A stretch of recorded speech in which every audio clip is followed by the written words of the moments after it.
kinds of things. Now, simple things like that, of course, constitute a clog in the wheel of progress as far as business is concerned, let alone when you want to embark on massive projects like the state government has been trying to do with the Ibom Deep Sea Port and the Ibom Industrial City. We could also attract big investors. And of course, I'm sure that investors will go to where there is value. If we have been able to create enough value, if we have been able to look at all of the number of people that have gone through this process and they have actually been trained to the level where, I love what you said. Someone just starts something and in 2-3 days, already a master. And then you come and find out that he's a master simply because all that he knows is all that he has ever been required to do. Sometimes if he actually gets given a new challenge, can he actually rise to that particular challenge? If we take up this responsibility and see how we could solve bigger problems, get ourselves involved in a little bit outside of our comfort zone, I think we definitely will be in a position to attract much more investors into the tech ecosystem. I have very few minutes, that's why I'm running through this. I'd hoped that I was going to have a whole lot more time, but then, of course, it's obvious that's not something that's going to happen. Now, it's time for us to be more ambitious, time to start exploring sectors that attract venture capitalists. In an interview this year, Kola Aino, General Partner Ventures platform, one of the biggest African investors in tech, said that they have 7 key areas of interest, which are financial services and insurance, life science and health tech, EdTech, digital talent accelerators, enterprise SaaS, digital infrastructure, agtech, and food security. That's just one venture capitalist talking about the areas where, of course, they have some interest in. There could be so very many other areas, because I know that as far as problem solving is concerned, once one is able to design a system that solves a human problem, you will find humans who can patronize it, because they actually want to see how they could solve that particular problem. The Akwa tech community should and must begin to explore ways of attracting big venture capitals like this, because like in every other business, money and investors determine the destination. And then we should develop more women in tech. I like to tell a story. Every time I speak, someone invited me to speak at a TEDx event for women, and I was the only male speaker. And people were asking, why did you bring a man to come and speak here? And I told them the story of how my parents had hoped I was going to be a woman. My parents had 5 children. They planned to have 4 initially. They had 4 boys. They decided to go, including a set of twins. They decided to go again, hoping to have a girl, and they had a 5th, and they stopped having children. So 7 years after, they decided to try again for a girl. Ladies and gentlemen, that's the girl standing right in front of you here. And my parents turned me into a girl. There was nothing that women were expected to do that I didn't do. So when I speak about women, it's a constituency that I have some direct interest in.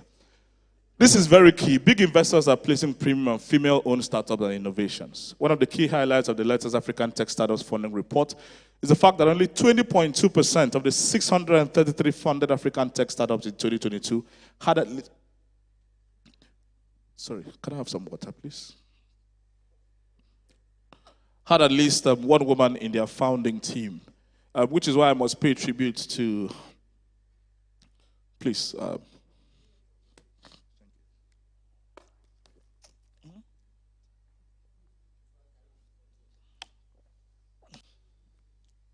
Okay, when I was on radio, we used to call that break-in transmission. Which is why we must pay tribute to the people here, especially the females here, who are actually getting interested in tech. I'm looking around and I find a number. Please, all of the ladies here, if you're female, please, including me. Just wave, let's see. Just wave, let's see. I want to see what percentage of this building. Oh, guy, you are even raising your... Are you a she-male? Okay, now we can turn these interests into a whole lot more. If we can get a whole lot more people, there's an organization that recently organized a 3-day training on tech for women. You were there, you played a very critical role there. If we have more women involved in tech, we definitely will be developing a whole lot more. The Akwa tech community must begin to explore ways of attracting big venture capital. We've spoken about this. And of course, I've spoken about SheDex Africa, a startup hub for women and girls, then accelerates a female-led co-work space. We need to build an ecosystem with a lot of women and girls who are not just in it for fun, but also to lead innovations. Somebody once mentioned that a good number of women, their interest in tech is the way women's interest in football is developed. It basically goes the way their husband or girlfriends go. So if their husband or girlfriend is into tech, or their husband or boyfriend is into tech, they follow the person, not necessarily because they are interested. Just like women who say, I'm a fan of Arsenal Football Club. If you ask the person who is the coach of Arsenal Football Club, he says Arsene Wenger, who had left the club a long time ago. I think that is not a correct the way it should be. I'm sure that there are actually women who are interested, not just because of affiliation to any particular person, but who are actually interested in seeing how they can actually get a career in the tech space. We should host more tech events like this one. Very commendable. Bringing together partners, bringing together experts, bringing together sharing knowledge and having a handshake between our people and the people outside, because there is no society that has ever developed on its own. In conclusion, we must turn Akwa Ibom into a tech destination in Africa, and this is achievable. Individually, the hubs in the state have done remarkably well, but going forward, there has to be a need for multi-dimensional collaboration. His Excellency, the Governor of Akwa Ibom State, has spoken very many times about the need for innovation, about the need for people to actually find things to do. This is a government that is ready to partner with and work with people who definitely want to do something.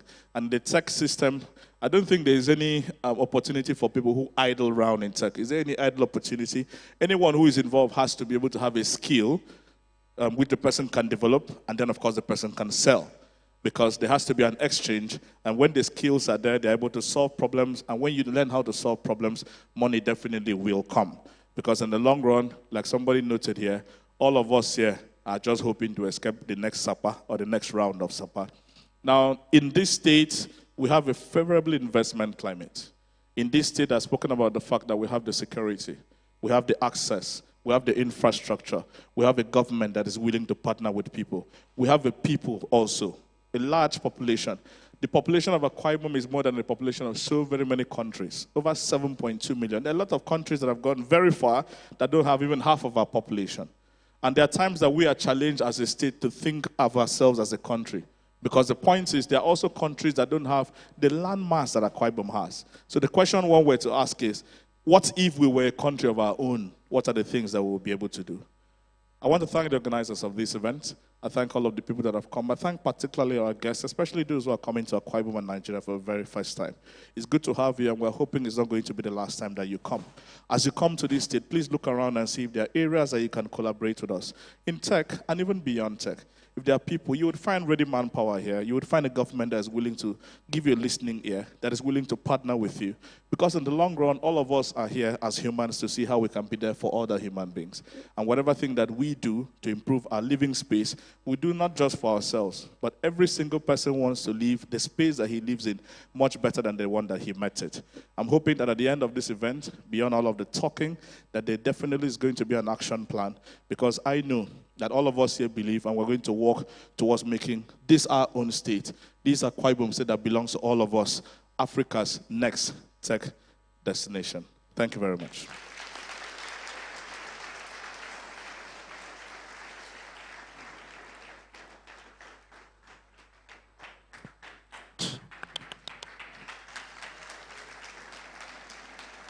Thank you, thank you, thank you, thank you, thank you, thank you, thank you, thank you, thank you, thank you, thank you, thank you, thank you. Thank you very much. Thank you so much. I think it deserves another round of applause, please, ladies and gentlemen. Thank you so much. We appreciate you so much, sir.